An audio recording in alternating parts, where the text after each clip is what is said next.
Hey, warriors. This is part two of my story, the years that tried to break me. If you've watched part one of my story, you know where I started, but that wasn't the end of the chaos, not even close. My mother came back into my life when I was around 10 years old. She returned with my younger sisters and my stepdad. He was kind to us, but both of them were deep in addiction, and addiction creates its own storm. And even though my mother knew the history, she was a victim herself of the same predator. She still allowed dangerous people around her children. The same generational patterns repeated. My sister, the one just a little younger than me, was hurt the same sick way my older sister and I had been hurt. Different year, different house, same darkness, same predator. That's the thing about generational trauma. It doesn't stop until somebody stands up and says, "It ends with me." And at that point in time, nobody had done that yet. They left again, and the family broke into pieces. My parents went back to Florida. They took my youngest sister with them. My other sister stayed behind with my dad's side of the family. Then she bounced through foster homes until she was old enough to survive on her own. I went to Florida when I was 13 for a short time. I tried to live with my mom again, tried to see if things could be different, but addiction was still running the house.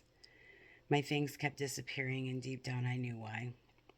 They were being taken and sold. I wasn't safe, I wasn't cared for, and I wasn't going to stay. My grandmother and my uncle came to Florida to get us. My uncle, he was the closest thing that I had to a stabilizing force back then.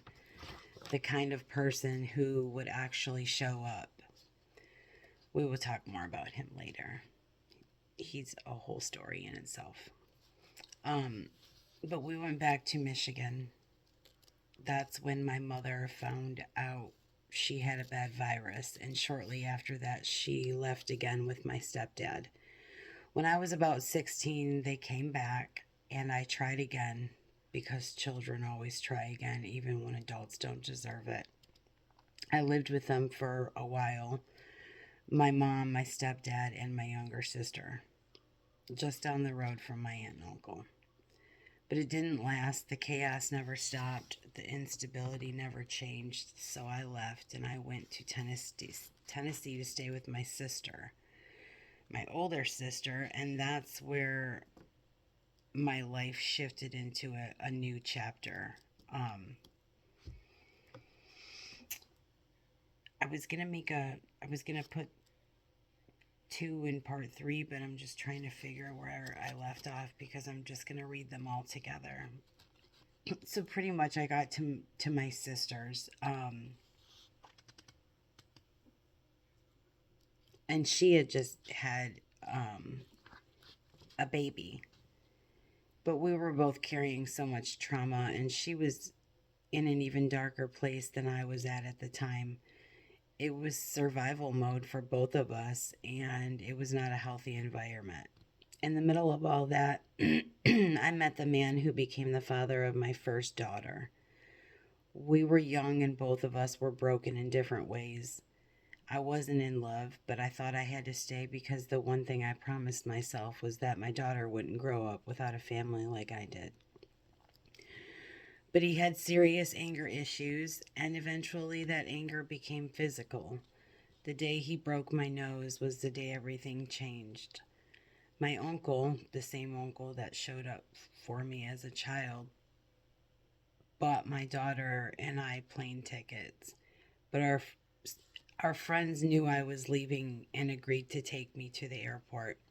The night before I was leaving, he broke his ankle and I freaked. I didn't want him to see what I was taking. He thought I was going to Michigan for a visit.